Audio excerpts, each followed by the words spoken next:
From LinkedIn News, I'm Leah Smart, host of Everyday Better, an award-winning podcast dedicated to personal development. Join me every week for captivating stories and research to find more fulfillment in your work and personal life. Listen to Everyday Better on the LinkedIn Podcast Network, Apple Podcasts, or wherever you get your podcasts.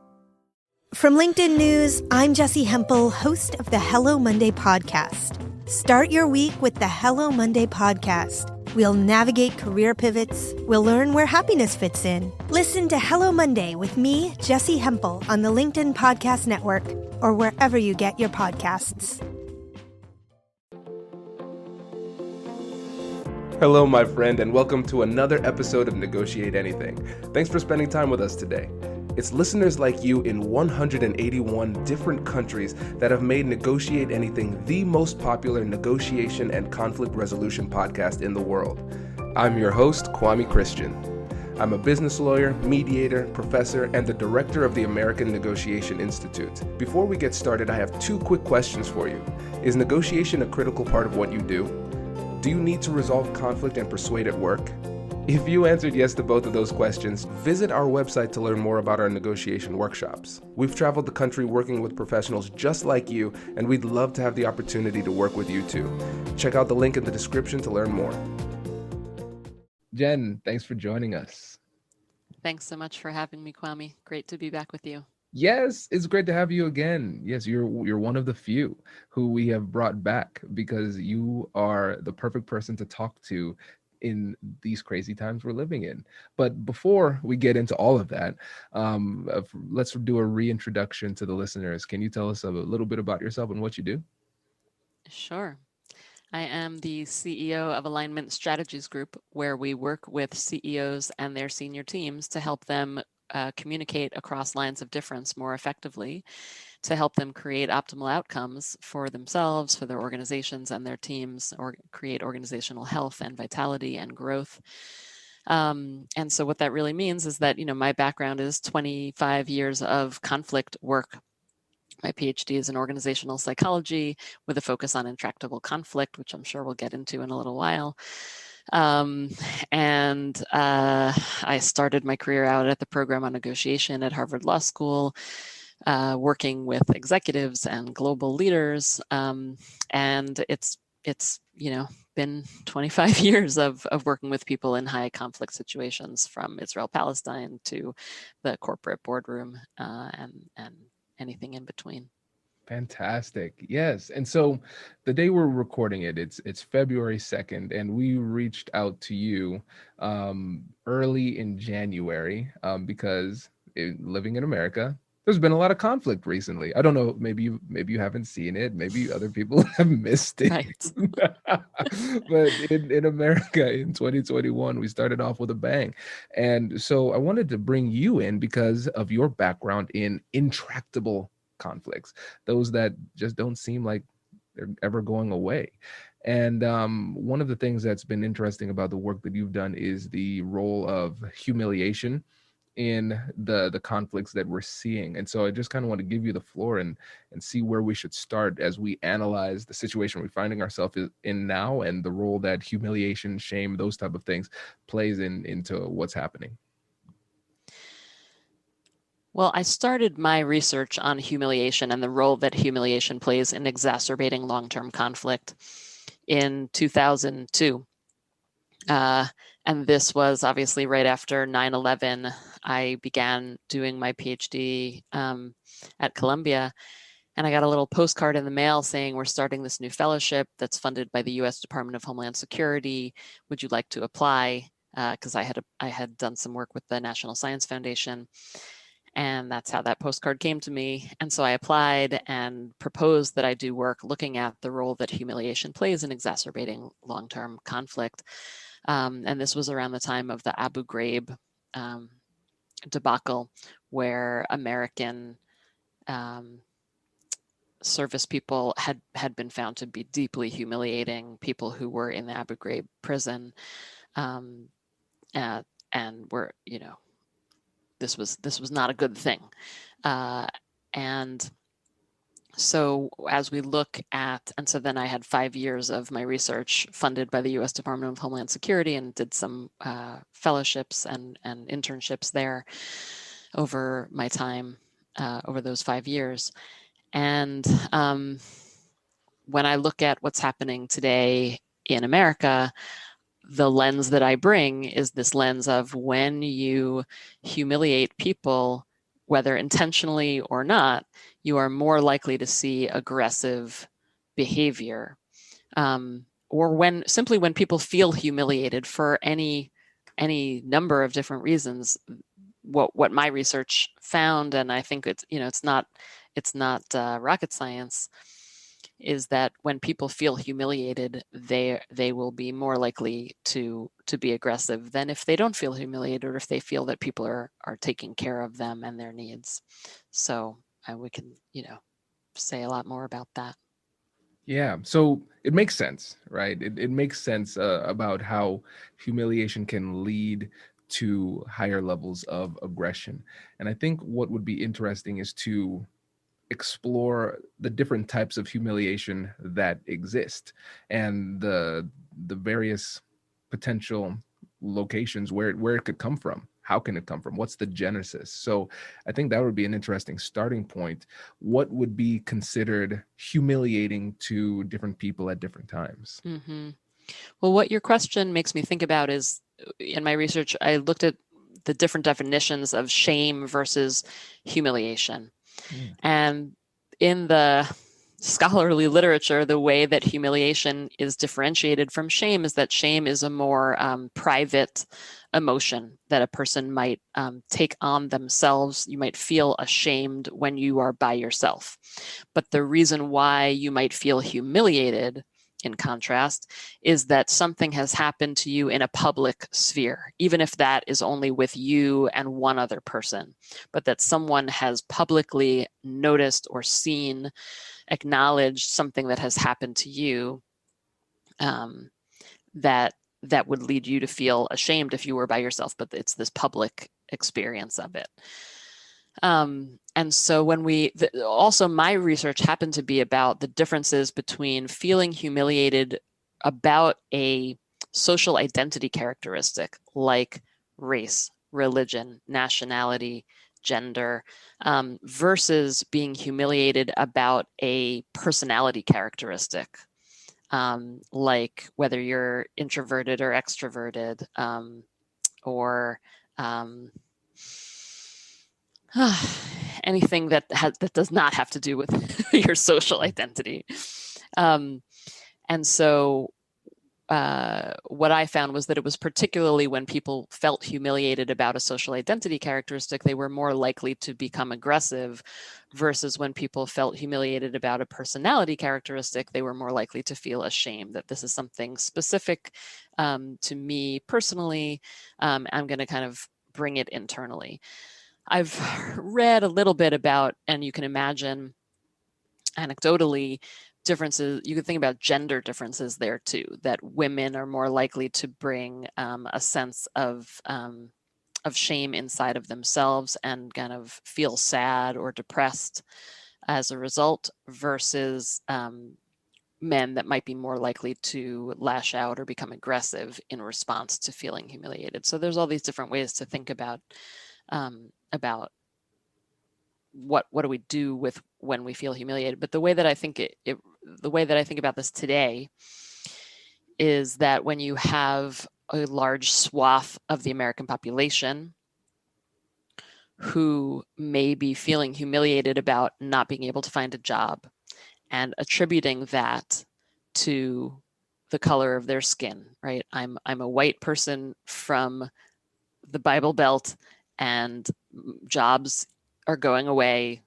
My family has had, a job in the coal industry for this many years, and now suddenly that's gone. That is a very public sense of humiliation, or source of humiliation potentially for people. And that, to me, it's not a surprise if we would see people kind of joining more right-wing extremist groups, whether online or in person, whether violent or just threatening violence as a result. Yeah, this is a really, really great analysis, and it makes sense. And I especially like the distinction between shame and humiliation and how that manifests differently going forward, how it's processed differently, and how it can lead to different behavior. And I think that's really important. And one of the things that we talked about before is that there's often a danger in focusing too heavily on the cause and then not next steps. Can you tell us a bit more about that too? Yes. When I was in graduate school, there was a moment towards the end of my 5 years that I looked up and looked around and realized that I could spend the rest of my life, as I had spent the last 5 years, looking at the complex causes of seemingly intractable conflicts. And I saw many people around me doing that. And it's good work and it's important work, and it's important to define the parameters and how we get stuck. And for myself, I decided, I wanted to spend the rest of my life looking at how can we get out of these kinds of situations. So my hope is that in our conversation today, we can actually, spend a little bit of time like we just have looking at, well, how do people get stuck? And emotions are a big piece of that. And the emotion of humiliation in particular is, I think, a big piece of this, of what we're experiencing today. And I wouldn't want us to get stuck there, because there's so much more work to be done about, well, how do we get out? How do we get out of it? Hi, I'm Katherine Kanapke, and I'm the Chief Operating Officer here at the American Negotiation Institute. Did you know our company offers completely customizable negotiation workshops? The negotiation and conflict resolution skills that your team will learn from these workshops are beneficial across all professions, but they're especially useful in procurement, purchasing, sales, sourcing, and contract management. Our calendar is filling up quickly, and we even have some workshops scheduled for next year. If you think you might want one, I'd suggest reaching out soon so you don't miss out. Check out the link in the description to learn more. Also, be sure to check out our YouTube, LinkedIn, and Instagram accounts to see our daily negotiation content. Thanks for listening. Brace the rudders! Raise the sails! Raise the sails! Captain, an unidentified ship is approaching. Over. Roger. Wait, is that an enterprise sales solution? Reach sales professionals, not professional sailors. With LinkedIn ads, you can target the right people by industry, job title, and more. We'll even give you a $100 credit on your next campaign. Get started today at linkedin.com/marketer. Terms and conditions apply. How do we get out of this seemingly pernicious cycle that we find ourselves in with these conflicts that don't go away? One way to think about this is, first of all, to acknowledge that emotions are real, and emotions can get us deeply stuck. I mean, it is partially about understanding, well, where are we, right? If we just take a pause and we look at what's going on today and we say to ourselves, all right, there are people who are losing their jobs, and people who see that as a result of their racial background, the fact, and they look around and they see that America is becoming more racially diverse, more ethnically diverse, more religiously diverse, and that can feel very threatening. So rather than only focusing on that, we know that intellectually that what I just described may be true, I think it behooves us to pay attention to the emotions that those people may be experiencing as a result of all of that. And so if we think to ourselves, well, they may be feeling a sense of deep humiliation, that not only am I sad, angry, confused, frustrated because our jobs are going away, I'm also feeling humiliated. And I feel humiliated not only on my own individual behalf or on behalf of my family, but I feel humiliated on behalf of an entire group of people that my social identity represents. And when we know that that may be happening, then we have the capacity to ask ourselves, well, what could we do about that?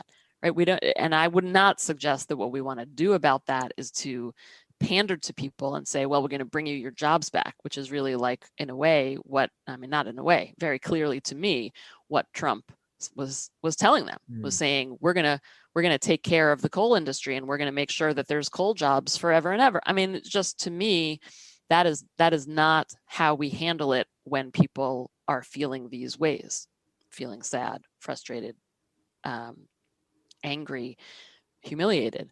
What we want to do is say, first of all, acknowledge it. I mean, it could help to think about it as, what would you do if an individual came to you and was feeling those ways? Well, if an individual came to you feeling those ways, you would ideally acknowledge what they're feeling.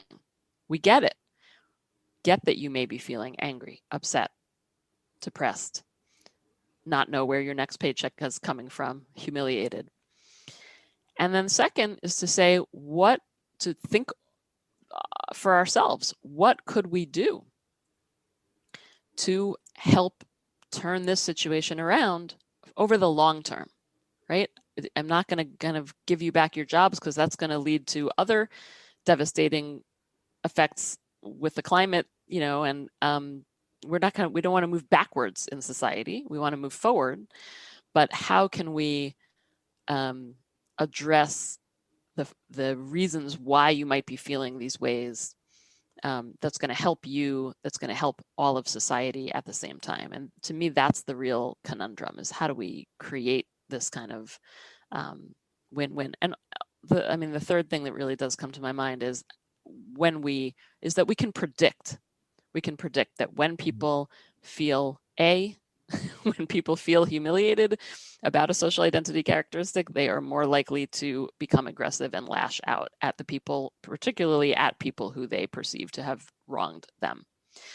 And so if I were consulting to the Biden administration at this moment in time, I would say, folks, let's think really hard and really carefully about the messaging to this community. Let's predict that there is going to be right-wing extremist behavior that's going to come out. Let's track what people are saying on social media. If there's even a way to prevent the violence by, like, one idea that I've had, and I don't know if people are doing this, is to look at social media and look at gun registries and do some kind of analysis of, what people are posting online, and then do they own guns? And if they do, to be aware that these are potential threats. So my hope, fingers crossed, my hope and my prayer is that there are folks in intelligence who are paying attention to what's being posted online and who is buying guns, and to really predict and prevent violence before it happens. It makes a lot of sense. And I especially like the focus on the emotional reality of it, right? Because a lot of times people will belittle the reality of emotions. They will say, okay, that's not the issue right now. The issue is what I deem to be a fact, whatever that happens to be, right? And I think something that's going to be really important for us to do is acknowledge it, like you said, and treat it like that one-on-one negotiation. So there's going to be the emotional component, de-escalation through acknowledgement, and then at the same time, joint problem solving, working together to figure out what the solution is. Because the reality is there are some legitimate concerns. The fact that you do not have a job is a very legitimate concern for you and the people around you. And so we can't just brush people aside and act like it's not a problem, because it is. They have legitimate concerns. And it's tough now, though, in this climate to have these types of meaningful conversations, especially when political ideologies might not be in line. And so in your opinion, let's just think about us as individuals, when we're having these meaningful conversations with our friends, our family members, our colleagues at work, how can we avoid shaming somebody? How can we avoid humiliating somebody and try to get to more substantive dialogue that could actually be more collaborative? Look, I think it's very, very challenging right now. I know why you're asking the question, because that is the question of the hour. And I think the first thing to know is that you are not alone, obviously, if you are having trouble reaching out to people across the aisle, friends, family, coworkers. It is an incredibly tough time. My sense is that, the Biden administration, if you look at the inauguration and the language around unity, here is a leader who is doing his best to help us all know that he's looking out across all of us for the best interests of everyone. And so one thing is to remember that, we have someone who says and seems to care about everyone. I know people who have told me that in the last month, they've been reaching out to people by email and by picking up the phone and calling and saying, I know it's been a tough time. I know we haven't had a chance to really talk honestly. I'm not sure that we're going to be able to do that going forward, but I at least want you to know I care about you. If it's appropriate to say, I love you.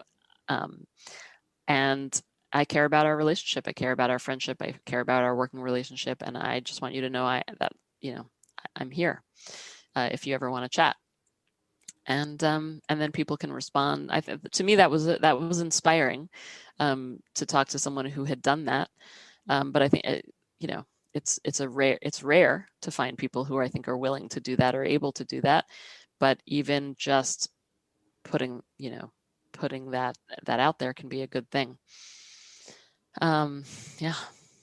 Yeah, it's a tough one. It's really tough. And I think about it from a relationship therapy perspective. You think about John Gottman and the Love Lab out on the West Coast and the work that he's done, written several incredible books on marriages and relationships that work. And one of the things he talks about is repair attempts. After you've had a difficult conversation or an argument, whatever it might be, you'll see different members of the relationship. They'll try to do a repair attempt, like, oh, hey, honey, you want to, get some ice cream or something like that. It's not something that's in the ordinary. You understand that you're doing it as like a well check essentially for the relationship. And I think it's essentially what you're suggesting there is doing the same thing for these conversations that we're having. After we have a tough conversation about politics, checking in to make sure the relationship is good. And I think that's smart and really reaffirming the value that you see in the other person and the relationship. That's really important to help to remind people that there's more to our relationship than this argument. And something that I've recognized, though, is that sometimes people will say something and for them, they think it's completely okay. They think there was nothing wrong with what they said, but they inadvertently triggered shame. They inadvertently caused the person to feel humiliated. What are some things that we can do to make sure that we don't make those types of mistakes? So I think this gets back to what you said earlier, which is we can't always control how what we do or say will land on other people. So I may not mean to humiliate you, and I may inadvertently do that. And that may be, whether we're looking at it at the one-on-one level, like you and me talking to each other as individuals, or if we're looking at it at the community or even global or national level, I think this same thing applies, that we may not intentionally have meant to humiliate someone, but the key comes that when we acknowledge the way someone may be feeling, and again, it can be very hard to know what someone else is feeling, but sometimes we can tell by what they're feeling by, if someone's lashing out at you, well, maybe there's a reason for that. Sometimes by the things people say and do, you can have a sense of how they may be feeling, or you can ask them, depending on the relationship. And if you have discovered that you have inadvertently led someone to feel embarrassed, ashamed, humiliated, you can apologize. A good first thing to do, maybe just say, I am sorry, that it was not my intention. I've seen, we were talking about the new book that you're working on, which is about how to have difficult conversations about race. And I've certainly been in situations where I've seen or I've heard about, someone was telling me they were a facilitator of a conversation where the facilitator was a witness to a white person inadvertently committing a microaggression against a person of color. And the facilitator kind of tried to, wasn't sure what to do. And so made like a half helping move, but it really wasn't enough. And in a situation like that, I've seen the person who made the microaggression say things that were so over the top, oh, I'm so sorry, and it's all my fault, and telling story after story about that person, that aggressor's wrongdoing that it was just too much, right? So I would not, I mean, I'd be curious to hear how you would handle this, given that you're writing a book about it, but I would not advise that. I would advise saying, I'm sorry. That was not my intention. And I'm really sorry for the impact that it had on you. And please let me know, any feedback you have for me or something like that. I know sometimes the language of intention and impact cannot be appropriate in those moments too. And also skirting around the issue and acting like it didn't happen and not acknowledging the person's feelings, probably also want to stay away from that Right. too. Although it can be very, hard, tricky ground. But taking responsibility for our own mess ups, even in the case of the government, right? If Biden is now taking responsibility, or the Biden administration and everyone working there needs to take responsibility for what has happened over the last 4 or 5 years and acknowledge, apologize, right? That will go a long way towards helping those aggressive reactions from getting worse. Yeah, that's huge. And the art of apology is difficult to master, just from a skills perspective and from an ego perspective in a lot of these situations. And the thing that I really liked about your response there, Jen, was the fact that you said, yeah, you're going to make mistakes. It's not possible for you to avoid making mistakes. Everybody makes mistakes. It's how you recover. That's really the key. That's really the key. I make mistakes in these conversations all the time. I'm not as eloquent. And hey, listeners, spoiler alert, we edit the podcast. I'm not as eloquent as you think I am. And when I find myself in those situations where I might have said something the wrong way, or I recognize I'm going the wrong way, I'll stop mid-sentence and say, you know what, let me say it differently. Or if it came out the wrong way, or I recognize it might have had an impact, I'll pause the conversation and say, hey, just want to check, did that come off the wrong way? If it did, let me know, I'll adjust. And then the way that you mapped out the apology was really important. And this is something that one of my friends, Alyssa Carpenter, said on the podcast a few months ago. When you're apologizing, you don't want to say, I'm sorry if. You're saying, I'm sorry that. I'm sorry that it had that impact on you, right? And that key word is so important, because you're not saying, hey, if you're like this soft person and super weak, if that hurt your feelings, I'm sorry that you are so fragile. That's really what it comes out as. That's how they feel about that. But instead, if you say, I'm sorry that, then it puts you right on track, on the road to recovery. And that's so important in these conversations. Absolutely. Couldn't have said it better than what you just did. Fantastic. Well, this is great. And this was really, really helpful. And again, what I really appreciate about this approach is its simplicity. The analysis is not that complicated. The things that we need to do in terms of rebuilding these relationships and communicating effectively and making people feel better about the situation is not that complicated. It is difficult. That's the thing. It is difficult to execute, but I really appreciate you bringing some simplicity and clarity to this. Thank you, Kwame. And I will add, given that you just said that, I think it's okay at this moment in time to not be sending out those olive branches, like I was talking about earlier, of the one person who told me that he was doing that. I thought, kudos to him, and that's wonderful and great, and he deserves a big, big gold star.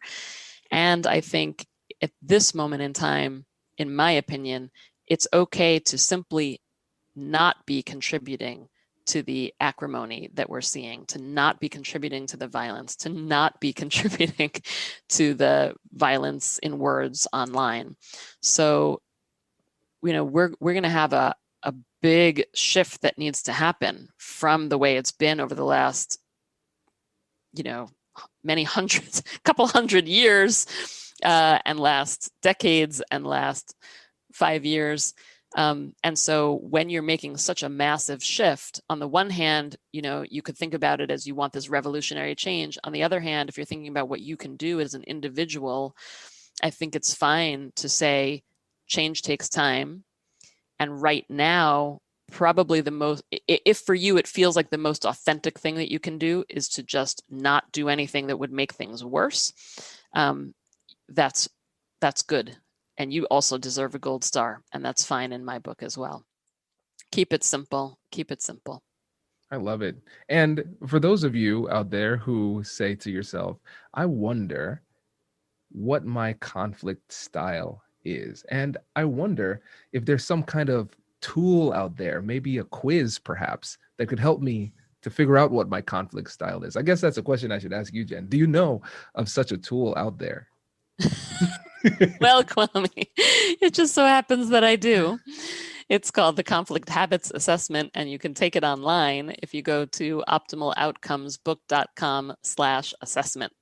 And there are 4 different conflict habits that you can diagnose for yourself. You can have other people take it. And then once you know what your conflict habit is and what other people's conflict habits are, you'll see how you tend to get stuck in these conflict situations that just seem to go around and around and around. And then once you know you're stuck, just like we've been talking about this whole conversation, once you can acknowledge where you are in being stuck, then you can learn how you could do something different to break free from that conflict loop. Fantastic. Thank you. That's great. I was wondering about that too, but I'm glad that there's a quiz out there that we can take.